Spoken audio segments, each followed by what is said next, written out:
Ahora vamos a analizar la meiosis. Anteriormente vimos la mitosis, que era la división con el material exactamente igual, es decir, en el caso de los humanos, 46 cromosomas para una célula, 46 cromosomas para la otra.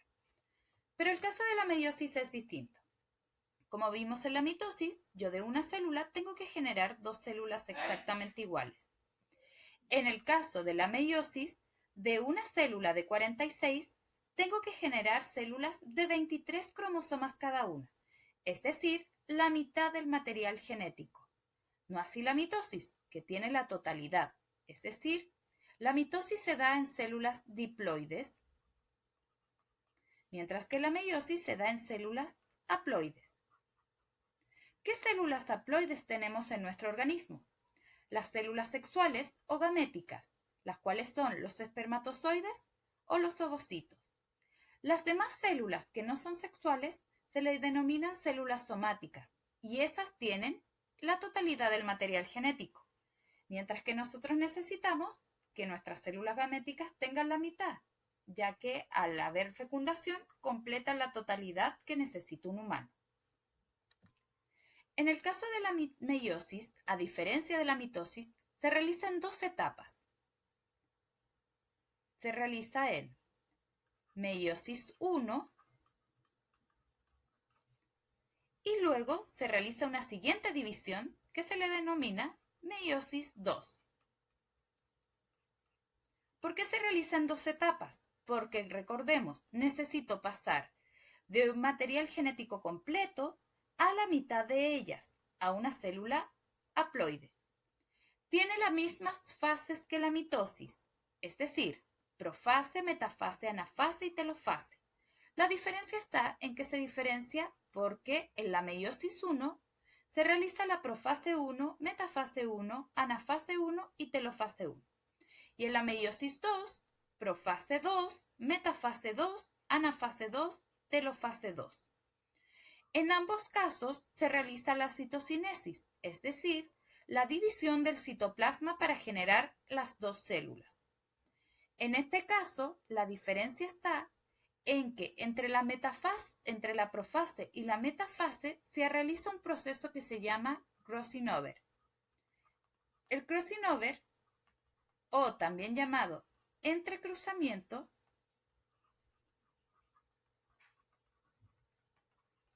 se realiza para poder tener variabilidad genética. Es decir, en este proceso, como se ve acá, se intercambian pedazos de cromosomas o pedazos de ADN.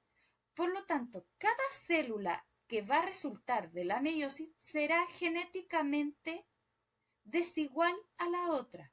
No van a ser iguales como en el caso de la mitosis. Aquí van a ser diferentes. De esa manera se asegura que la especie tenga variabilidad genética y pueda realizar sus estructuras. ¿Qué etapas tenemos en la meiosis 1? Tenemos la profase 1, es la más larga y compleja y puede durar hasta meses o años según la especie. Por ejemplo, en el caso de los humanos, los óvulos permanecen en profase 1 hasta la adolescencia. Es decir, desde los 5 meses de embarazo en que se forman los gametos hasta la adolescencia permanecen en profase 1. En la profase 1 se realiza lo mismo que en la mitosis, es decir, se desintegra el núcleo, se condensan los cromosomas, se duplican los centriolos que se van a los polos, para luego entrar a la metafase 1, en la cual la envoltura nuclear ya se distendió, ¿cierto? Y los nucleolos han desaparecido.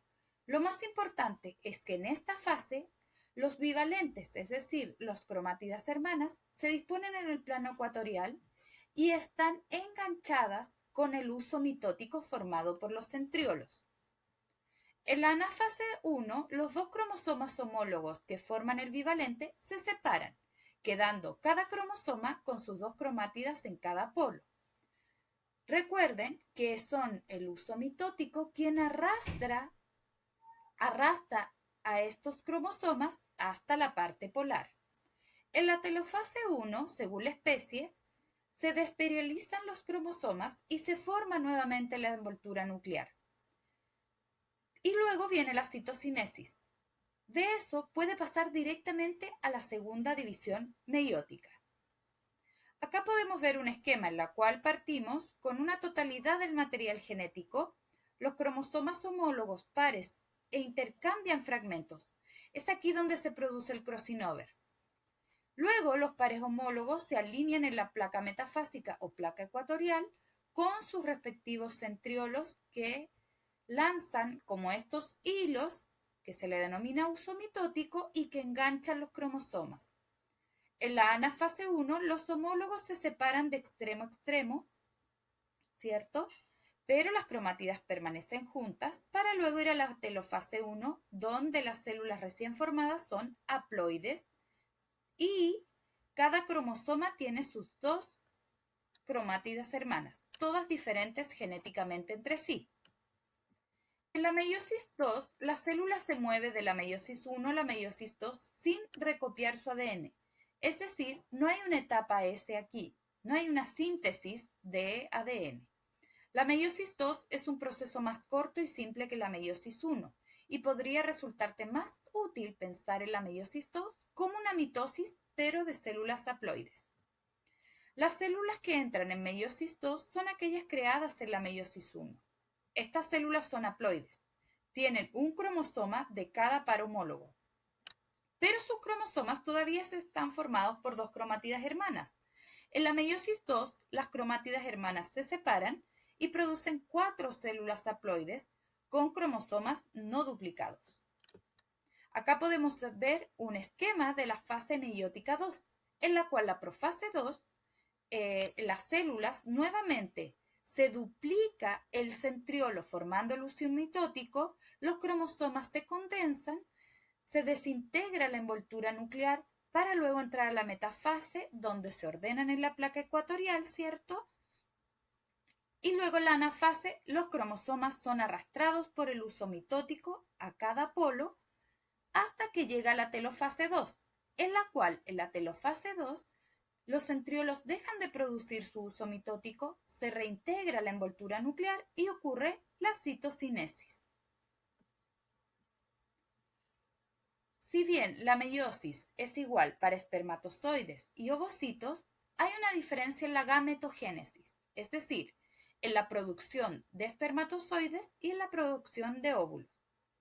En la producción de espermatozoides, que se llama espermatogénesis, de una célula van a resultar 4 espermatozoides con la mitad del material genético, es decir, con 23 cromosomas cada uno. Mientras que en la ovogénesis, es decir, la producción de ovocitos, de una célula se van a producir 2, pero una de esas no va a estar en condiciones para llegar a término y se le denomina corpúsculo polar o cuerpo polar, mientras que la otra absorbe todos los nutrientes y todos los organelos para poder seguir su segunda división meiótica.